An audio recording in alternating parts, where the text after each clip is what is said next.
Masechet Psachim Daf Pedalet, nous commençons à la troisième ligne. Kol hane'echal beshor hagadol. Dans le Korban Pessah, il y a des parties tendres, comme la viande qu'on peut manger. Il y a des parties qui sont plus dures, qu'on ne consomme pas.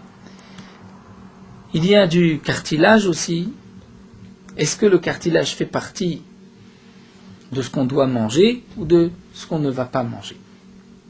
Ici, la Mishnah nous dit Kol hane'echal beshor hagadol yachel begedi arach. Le siman est le suivant.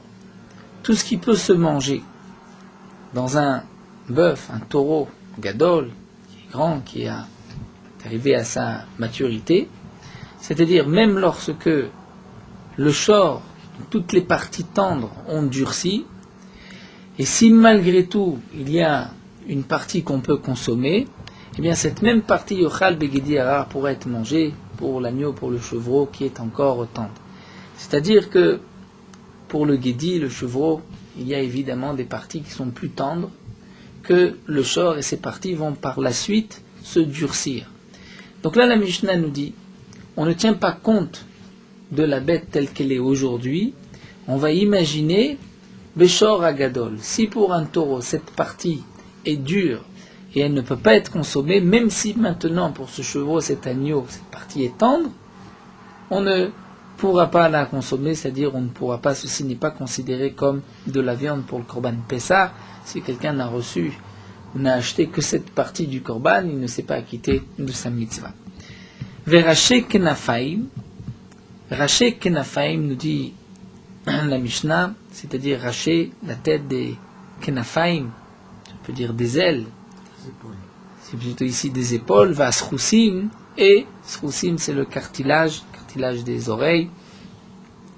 Tout ceci, nous allons voir, est aussi considéré comme une partie qu'on va consommer pour le Korban Pessah. Bien sûr, la Gemara va nous expliquer toute cette Mishnah. Rabba Rameh Tnan. Rabba va poser la contradiction entre deux Mishnah. C'est marqué Tnan. Kol hane'echal beshor hagadol yachal begedi arach. Tout ce qui va être mangé, beshor hagadol, dans le taureau, le grand taureau, sera mangé begedi arach dans l'agneau, le chevreau qui est tendre. Vesheno ne'echal lo. Donc je comprends de là que ce qui ne se mange pas chez le taureau qui est dur ne sera pas mangé chez l'agneau, même si maintenant chez l'agneau c'est tendre. Imasefa, pourtant, la suite de cette Mishnah c'est marqué raché kenafaim vasrousim, le haut de l'épaule, vasrousim, le cartilage. Et pourtant, ceci, ça ne se mange pas chez le taureau, puisque c'est une partie qui est dure.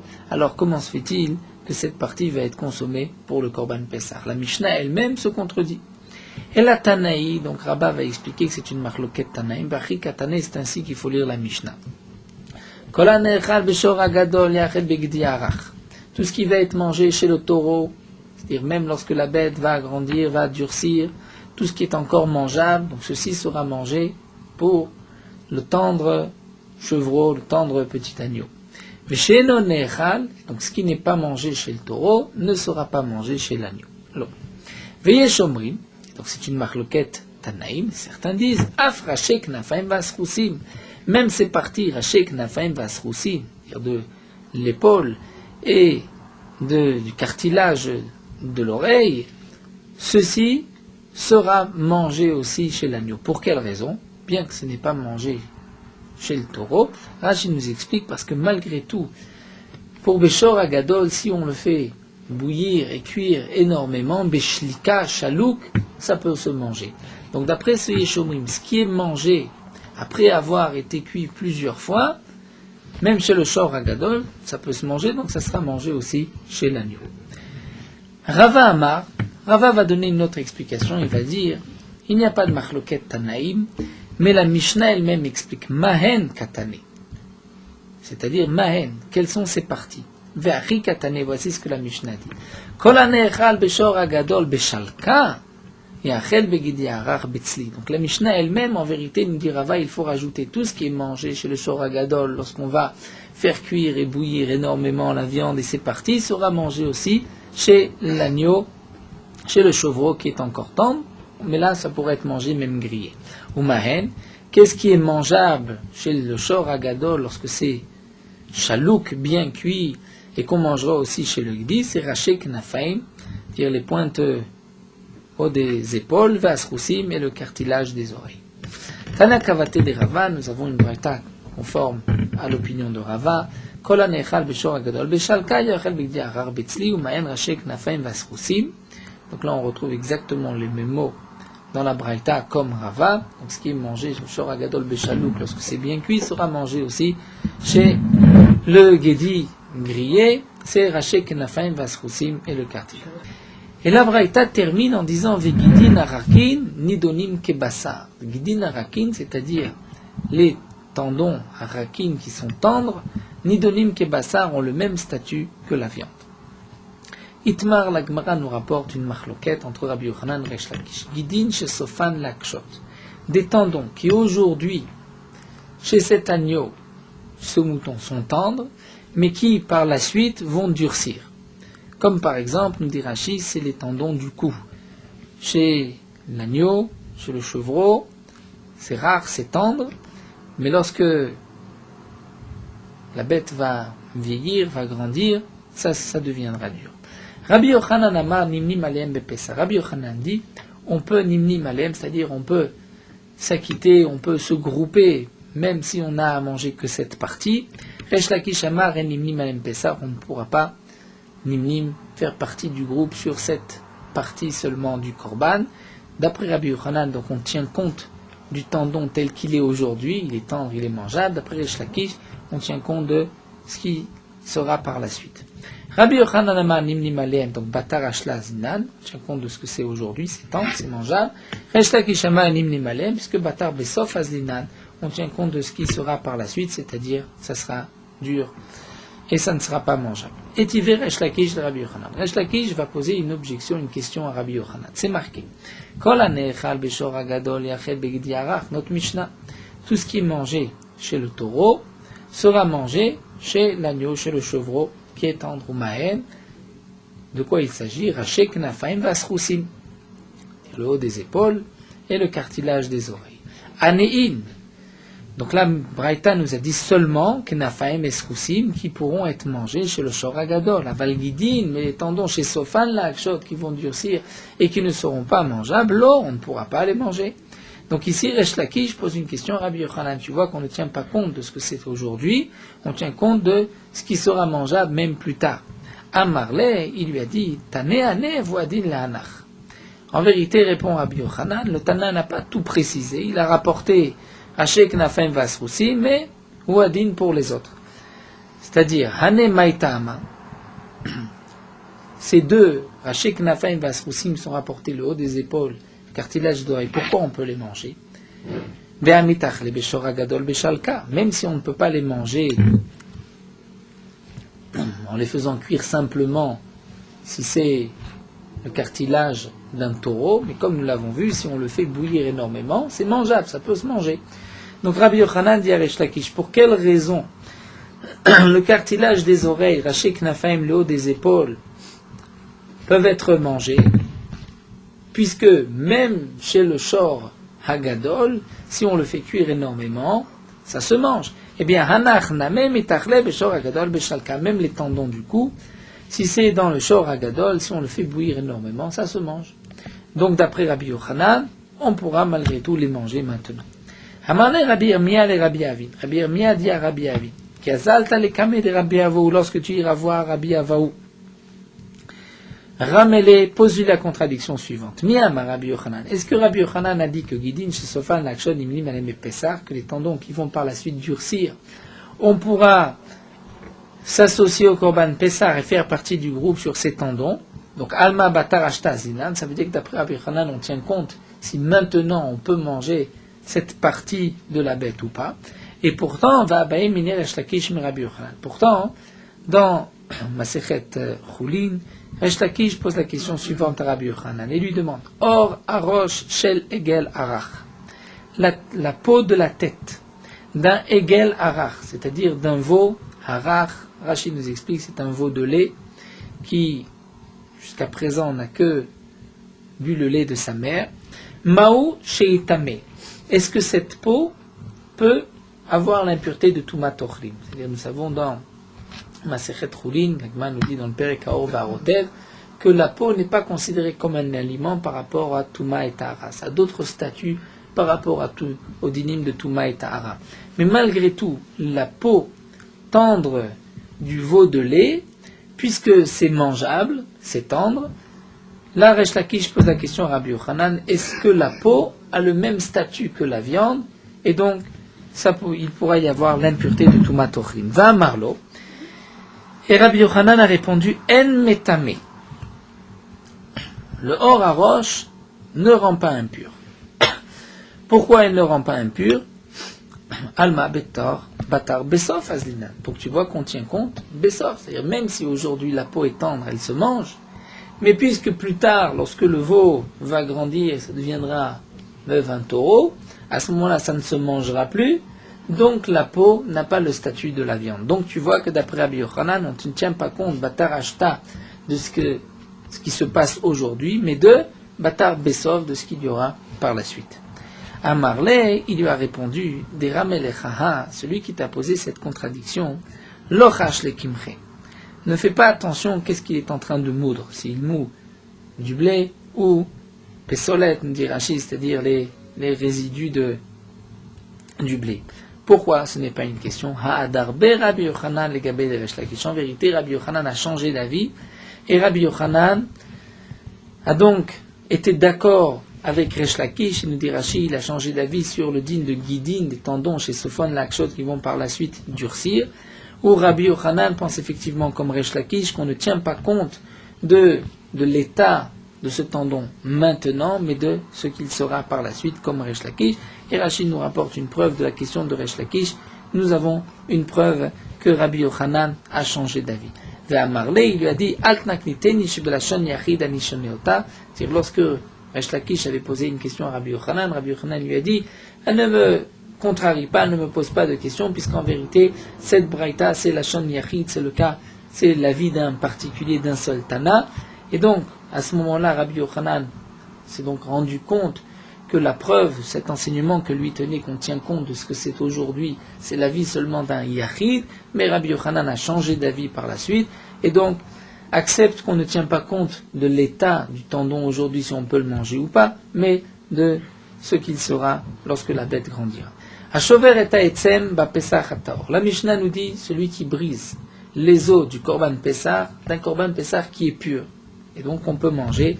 À Rezeloke Arbaïm, il recevra Malkout, c'est-à-dire les 39 coups, bien que la Gemara nous dit toujours Arbaïm 40, c'est un compte qui est proche de 40, comme nous dit la Gemara, c'est 39.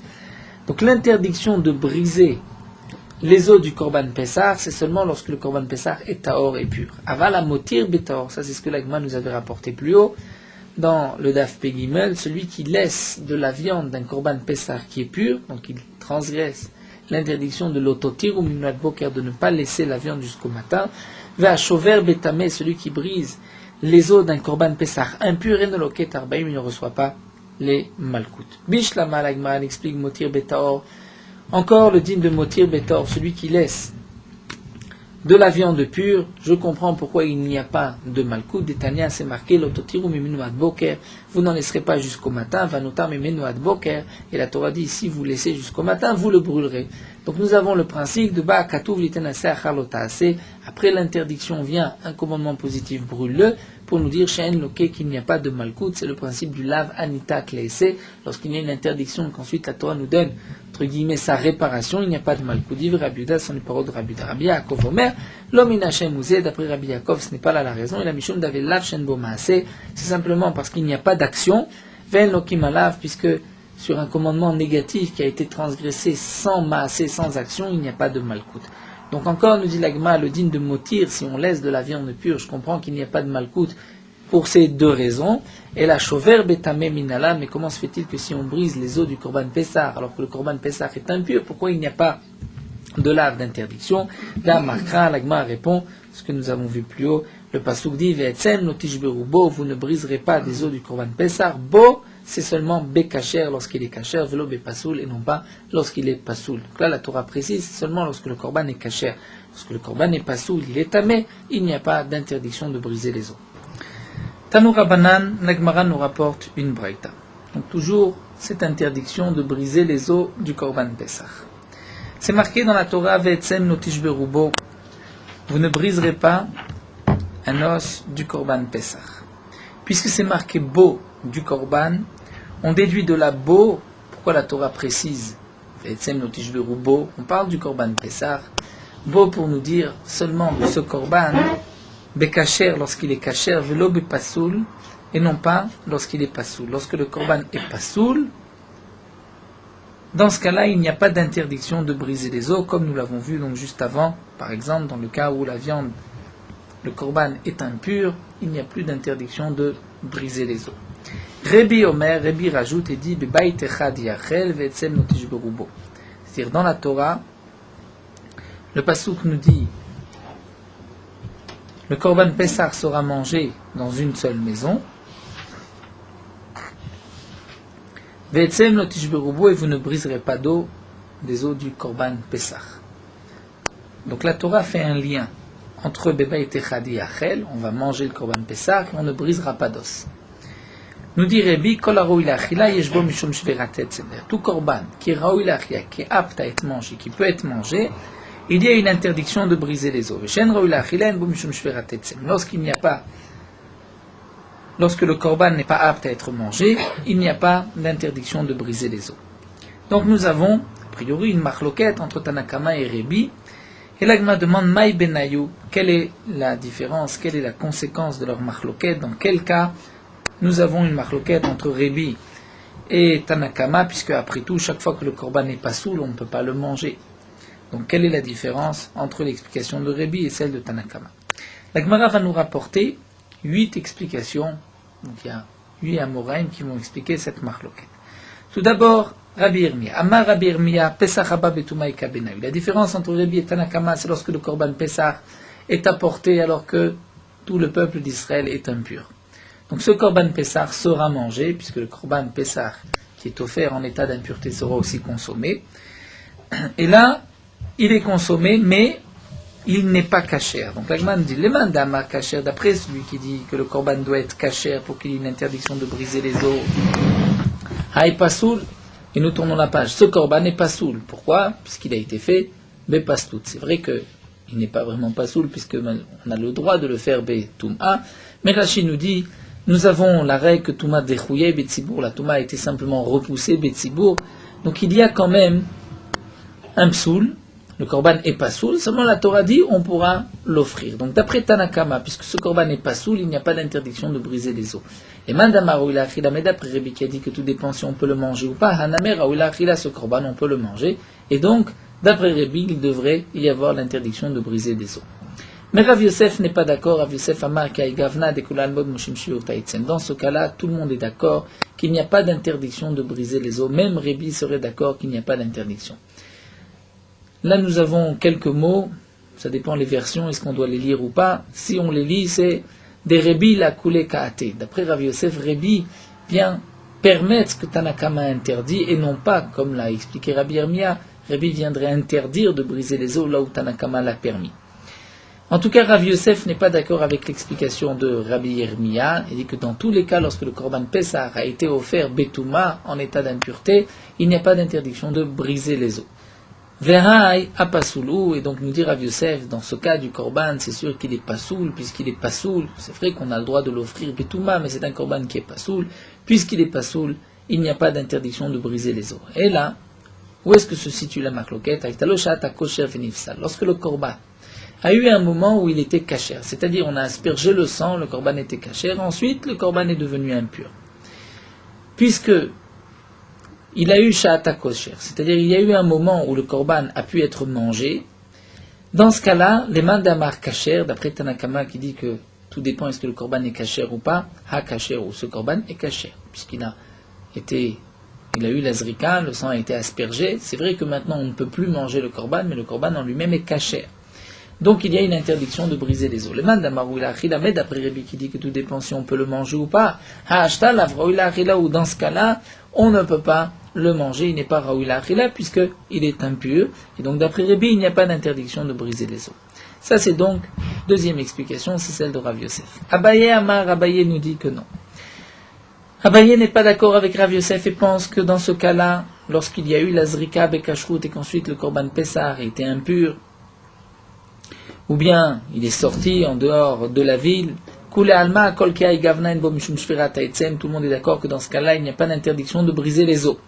On a le droit de briser les os. Maïtama, pour quelle raison? Ashtamia, pasoulou. Maintenant, c'est vrai qu'il y a eu un instant où le korban était kasher, mais maintenant, il est pasoul. Donc s'il est pasoul, on peut briser les os. L'interdiction ne s'applique pas pour un korban pasoul. Alors, dans quel cas il y a une marloquette entre Tanakama et Rebi? Abaye donne une autre explication, et là nous arrivons à la troisième explication. Et là, Shvirat ha'etzem ibeodium ikabenayou. Leur marloquette, c'est Shvirat ha'etzem ibeodium. C'est-à-dire, est-ce qu'on a une interdiction de briser les os du Korban Pessar avant la tombée de la nuit, puisque comme nous l'avons déjà vu plusieurs fois, le Korban Pessar, on va le sacrifier le 14 après-midi, mais il ne sera consommé que le soir. On va le griller et on ne le consommera que le soir, c'est-à-dire le soir du Seder, le soir du 15 Nissan, la nuit du 15 Nissan. Donc les mandamar cachés. La question est, a-t-on le droit de briser les os le 14 après-midi avant la tombée de la nuit? D'après celui qui dit, donc Tanakama, que tout dépend si le korban est kasher ou pas, hakacher ou là le korban est kasher, donc il y a une interdiction de briser les os. Mais les mandamar raoula achila, mais d'après Rebi qui dit que tout dépend si on peut le manger ou pas, puisque la Torah fait un lien, la Torah dit vous le mangerez, mais vous ne briserez pas les os. Eh bien là, hashta la varachila, ou maintenant on ne peut pas le manger, donc si on ne peut pas le manger, il n'y a pas d'interdiction de briser les os. Donc d'après Abaye, la marloquette serait, est-ce qu'on a le droit de briser les os le 14 après-midi? Métivé, la Gemara va rapporter une contradiction. C'est marqué Rebi Omer. Rebi dit. Rebi lui-même. Nimnim al-Moar. Je dis lui-même puisque dans la marloquette c'est Tanakama et Rebi. Rebi a dit, ou Rabbi, certains ont l'habitude de lire Rabbi. Rabbi Omer. Nimnim al-Moar shebarosh. Ve'en nimnim al-Moar shebakulit. On a le droit, nous dit Rabbi Yehuda Anassi, de nimnim, c'est-à-dire de s'associer sur le korban Pessar, al-moar, sur la moelle qui se trouve dans les os de la tête. Ve'en nimnim al-moar shebakulit. Mais les os, le moar, la moelle qui se trouve dans l'os du fémur, la colite, on ne pourra pas être nimné, c'est-à-dire prendre parti, avoir une part dans le korban Pessar de cette moelle. Pour quelle raison?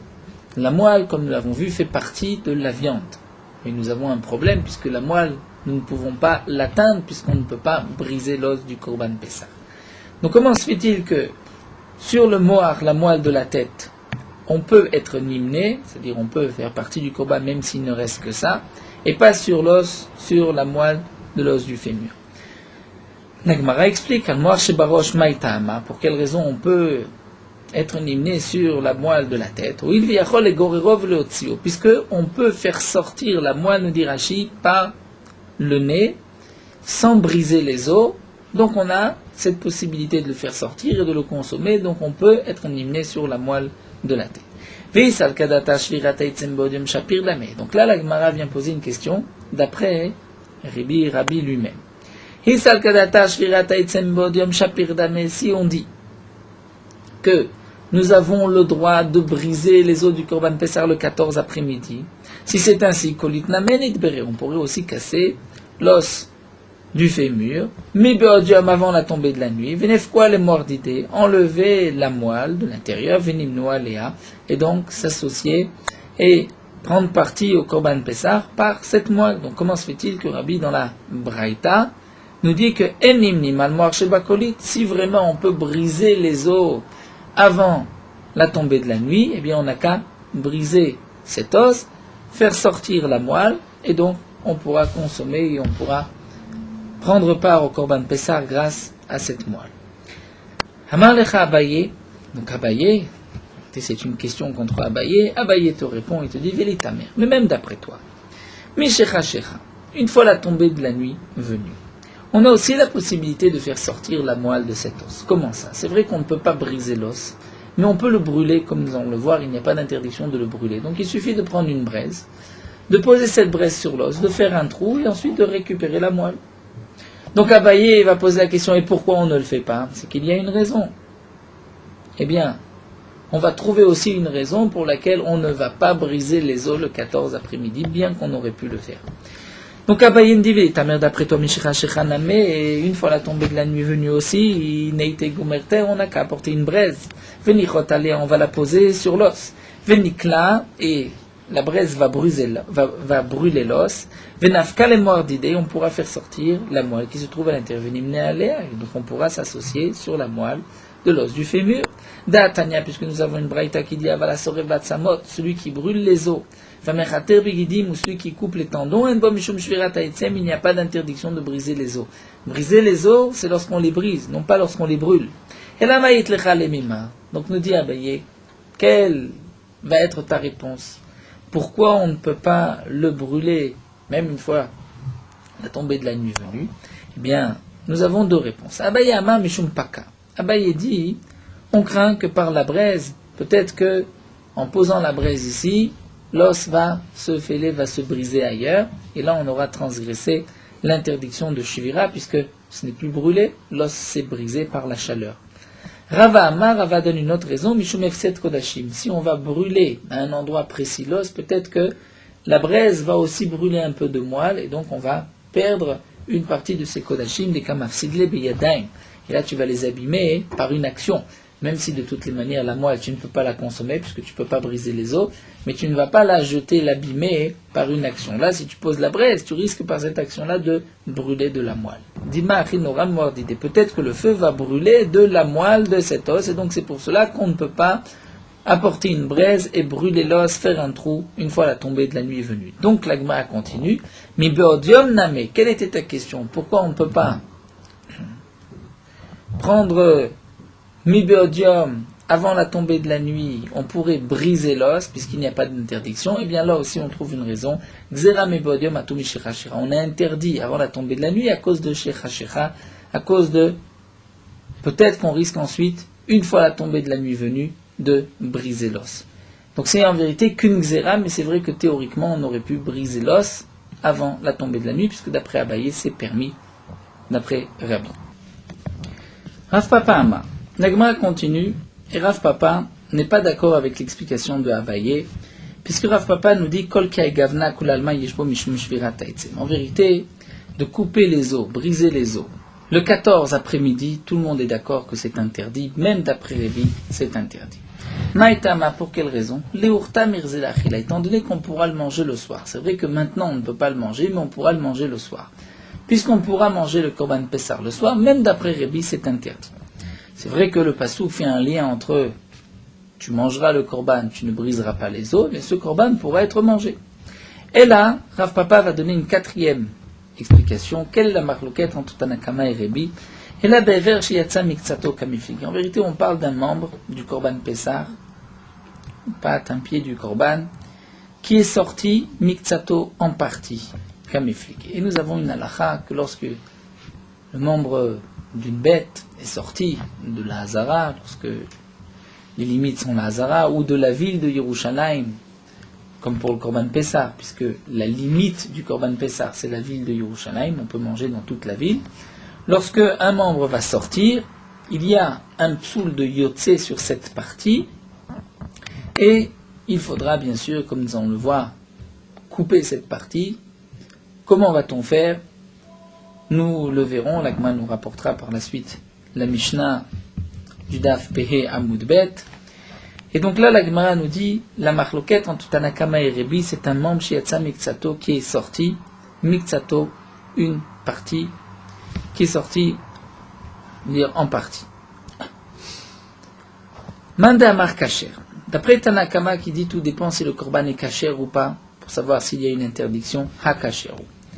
Ce Korban est cachère, c'est-à-dire la partie qui n'est pas sortie est cachère. Et donc tu ne peux pas briser l'os, puisque tu dois couper cette partie qui est sortie, tu ne peux pas briser l'os au milieu, puisque tu es en train de briser aussi la partie du Korban cachère. Mais d'après Rébi qui a dit que tout dépend si c'est Raoui la Achila ou pas, là, cette partie, ce Korban, on ne pourra pas le manger, et donc il ne devrait pas y avoir d'interdiction de briser le Korban Pessah. Comment va-t-on faire d'après Tanakama, puisqu'il y a une interdiction. Alors Rashi nous rapporte la Mishnah, on va d'abord couper la viande jusqu'à ce qu'on arrive à l'os. On ne va pas briser l'os, on va ensuite éplucher un petit peu l'os sur les côtés jusqu'à ce qu'on arrive à la fin de l'os, entre deux os, à l'articulation. Et là, à ce moment-là, on coupera. Et donc tout l'os et la viande qui est sortie et tout l'os de cette viande sera mis de côté, le reste sera consommé. Donc d'après Rav Papa, Rébi n'interdira pas de couper, dans ce cas-là, on pourra couper immédiatement, comme nous le dit qu'il est Tanya, Rabbi Ishmael, Beno Shel Rabbi Yochanan Borokomer, Ever Shiatza Miktsato, un membre qui est sorti, donc une partie de ce membre est sortie, fait chavro et qu'on l'a brisé, donc dans le cas où on n'est pas remonté jusqu'à l'articulation, on a cassé l'os au milieu, En bo mishum shvirat ha'etzem, il n'y a pas d'interdiction d'avoir brisé les os, c'est ce que pense Rabbi Ishmael, et c'est aussi ce que pense Rabbi d'après Rav Papa. Rav Sheshad Berid Ravidi Amar. Rav Sheshad Berid Ravidi dit que Kol Kiai Gavna, dire le cas que nous a rapporté Rav Papa, lorsqu'une partie de la patte de la bête est sortie, tout le monde est d'accord qu'il n'y a pas d'interdiction, c'est-à-dire même Tanakama est d'accord qu'il n'y a pas d'interdiction. Pourquoi Daïever à Pasoul? Ce Ever est Pasoul. La partie qui est sortie est Pasoul, il faut donc la couper, et c'est sûr qu'il n'y a pas d'interdiction de le briser. Et là, dans quel cas se situe la marloquette? Donc Rav Sheshad vient nous donner une autre explication, et la shvirat ha'etzem bena. Nous avons déjà vu l'interdiction de consommer le korban Pessah à moitié cuit. Na. Donc shvirat ha'etzem bena. Si nous avons un korban qui a été à moitié cuit, a-t-on l'interdiction de briser les os de ce korban ou pas? Mandamar kacher, d'après Tanakama qui dit tout dépend. Si le korban est kacher, tu n'as pas le droit de briser les os. À kacher ou dans ce cas-là le korban est kacher. C'est vrai que tu ne peux pas le manger puisqu'il n'est pas encore suffisamment cuit, mais il est kacher. Mandamaro il a achila, mais d'après Rébi qui dit qu'il faut que ce korban, on puisse le consommer. Ashtainoro il a achila, maintenant on ne peut pas le manger. Donc si on ne peut pas le manger, il n'y a pas d'interdiction. C'est là la marloquette entre Rabbi et Tanakama. Rav Nachman bar Yitzchak Amar, Rav Nachman bar Yitzchak nous dit Kol Kiai Gavna yesh bo mishum shvirat ha'etzem. Rav Nachman bar Yitzchak nous dit dans ce cas-là, tout le monde est d'accord qu'il y a une interdiction de shvirat ha'etzem. Pourquoi Maïtama d'achazé l'achila de metavele ve'achil. Même si le korban n'est pas encore suffisamment cuit, mais on peut le griller et le manger. Donc il est consommable. Alors quelle est leur marloquette? Shvirat ha'alia ika benayou. Il y a une marloquette. Est-ce qu'on a une interdiction de briser la queue du korban? La queue, nous dit Rashi, tout dépend. Si c'est la queue du mouton, cette queue devrait être brûlée avec donc toutes les parties qu'on doit brûler sur le misbéach. Mais si c'est la queue d'un chevreau, chevreuse, comme c'est marqué dans la Torah, elle sera consommée. Très beau, alia, temima, elle sera consommée. Donc, quel va être le digne de Shvirat Ta'alia? Est-ce qu'on a une interdiction de briser la queue du korban lorsque cette queue, c'est-à-dire la queue du mouton, doit être brûlée sur le misbéach? Les mandamar kacher. D'après Tanakama qui dit que tout dépend. Est-ce que la viande est kacher ou pas, le korban est kacher ou pas, kacher ou dans ce cas-là le korban est kacher? Donc il y a une interdiction de briser la queue. Les mandamar ou la achila, mais d'après Rabbi qui a dit que tout dépend, est-ce que c'est raoui la achila ou pas, est-ce qu'on peut consommer ou pas? La queue n'est pas consommable, raoui la achila de alia, les gavois salka, puisque la queue doit être brûlée sur le misbéach. Quels os dans la queue? Il y a des os dans la queue. Des petits os, des petits os. Ravashi Amar, Ravashi nous dit, Kol kai gavna vadayen bo mishum shvirat ha'etzem. Ravashi est en marloquette avec Rav Nachman bar Yitzchak qui dit que dans ce cas-là, tout le monde est d'accord qu'il n'y a pas d'interdiction de briser les os de la queue. D'avadaï n'aura eu la chilaklal, étant donné que c'est sûr qu'on ne peut pas consommer la queue, donc il n'y a pas d'interdiction de briser ses os. Alors, quelle est leur marloquette? La ever shen alav kazaïd basar. C'est dans le cas d'un membre où il n'y a pas dessus le volume d'un kazaït de viande. Est-ce qu'on a l'interdiction de casser, de briser l'os ou pas? Les mandamar kacher. Tanakama qui a dit tout dépend si la viande est kacher ou pas, si le korban est kacher ou pas. Eh bien dans ce cas-là, le korban est aussi kacher, même s'il n'y a pas un kazaït, c'est kacher, donc il y a l'interdiction de briser l'os. Hakacheru. Les mandamar ou l'achila, mais d'après Rébi qui a dit que tout dépend, il faut que korban soit raoui l'achila, cette partie, cette soit raoui l'achila. Eh bien, bainan shiur achila veleka, on dira que d'après Rabbi, il faut qu'il y ait la quantité de achila, c'est-à-dire au moins un kazaïd, pour qu'il y ait une interdiction de briser l'os à cet endroit. Puisqu'il n'y a pas de kazaïd, donc d'après Rabbi, il n'y a pas d'interdiction. Ravina Amar, et là nous arrivons à la fin, nous arrivons à la 8e explication. Ravina nous dit, Kol ki gavna ledbe mishum shvirat haetze. Kol ki gavna, dans ce dernier cas qui a été rapporté par Ravashi, il est évident qu'il n'y a pas d'interdiction de briser les os. Pourquoi des bainan shiur achila, étant donné qu'il n'y a pas un kazaïd, il n'y a pas d'interdiction de briser cet os. Et là, ever shen alav kazaïd basa bemakom ze v'yesh alav kazaïd basa bemakom acher ikad benayu. La machloket, c'est lorsque nous avons un os, un membre, sur lequel il n'y a pas à l'endroit où je vais couper, où je veux briser l'os, un kazaïd de viande, mais il y a un peu plus loin un kazaïd de viande. Et donc là, la machloket est la suivante. Le mandamar kacher, d'après celui qui dit que tout dépend si le korban est kacher ou pas, kacher ou, ça c'est un morceau qui est kacher, donc il y a une interdiction de briser l'os. Le mandamar raoui la achila, mais d'après celui qui dit, donc d'après Rabbi, il faut qu'il y ait donc un chiour de kazaïd, qu'on puisse manger, qu'il soit raoui la achila, bainan shiur achila bemakom shvira. Il faut qu'il y ait donc la quantité d'un kazaïd là où je veux briser l'os pour qu'il y ait une interdiction. C'est ce que Rabbi apprend du pasouk, puisque la Torah nous dit tu mangeras le korban pessar, mais tu ne briseras pas l'os, c'est-à-dire lorsque tu peux, à l'endroit où tu peux manger, tu briseras pas l'os. Mais s'il n'y a pas de viande, tu as le droit de briser l'os. Ve'aleka, dans ce cas-là, il n'y a pas de viande, c'est permis. En vérité, nous verrons par la suite, c'est une marloquette, ce dernier cas entre Rabbi Yochanan et Rabbi Shimon ben Lakish. Donc nous avons 8 explications, comment expliquer la marloquette entre Tanakama et Rabbi. Donc rapidement, la première explication était celle de Rabbi Yirmiyah, qu'il s'agit d'un korban Pessah Abba Betouma qu'on a offert en état d'impureté, que d'après Tanakama, il n'y a pas d'interdiction, d'après Rabbi, il y a une interdiction. Rav Yosef donne une autre explication, il dit que c'est un korban qui était kasher au moment de la zrika et qu'ensuite il est pasoul. D'après Tanakama, il y a une interdiction, d'après Rabbi, il n'y a pas d'interdiction. Ensuite, l'explication de Abaye qui a dit que lorsque la marloquette, c'est ce qu'on a le droit de briser les os avant la tombée de la nuit. D'après Tanakama, il y a une interdiction. D'après Rabbi, c'est permis. Ensuite, nous avons vu l'explication de Rav Papa qui a dit que c'est un éver, un membre qui est sorti mixato en partie. D'après Tanakama, c'est interdit. D'après Rabbi, c'est permis.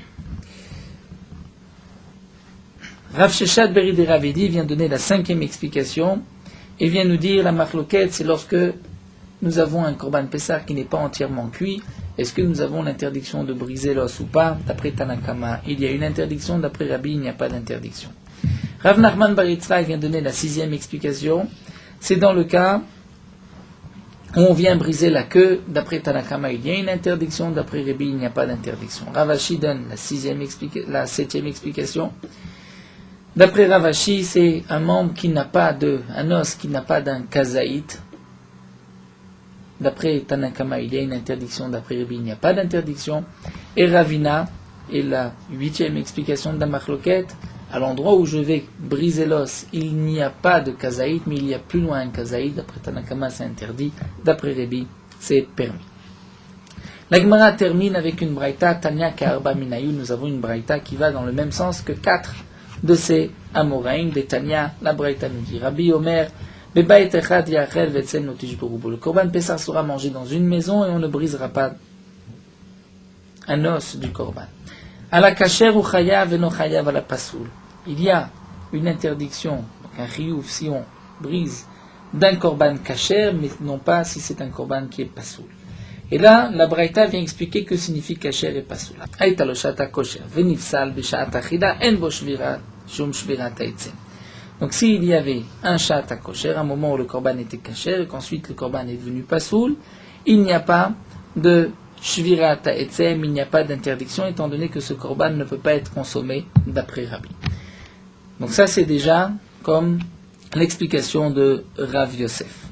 Yeshbo shiur achila, la braïta continue lorsqu'il y a shiur achila en kazaït, yeshbo mishum shvirat ha'etzem, il y a une interdiction. Enbo shiur achila, enbo mishum shvirat ha'etzem, il n'y a pas de shiur s'il n'y a pas un kazet, il n'y a pas de shvirat ha'etzem. Donc ça peut être comme un des deux derniers, dit Rashi, comme Ravashi ou comme Ravina. Haraoui le mizbeach en bo mishum shvirat ha'etzem, ce qui est sacrifié sur le mizbeach, brûlé sur le mizbeach, donc la queue, il n'y a pas d'interdiction de shvirat ha'etzem. Là on retrouve l'explication de Rav Nachman bar Yitzhak. Et le dernier point, Beshat achila yesh bo mishum shvirat ha'etzem, shelo beshat achila en bo mishum shvirat ha'etzem. C'est seulement Beshat achila, c'est-à-dire le soir, mais avant la tombée de la nuit, il n'y a pas d'interdiction de shvirat ha'etzem. Et là on retrouve l'explication de Abaye. Donc la Gemara nous dit, nous avons au moins une braïta qui va dans le sens de 4 amoraïs.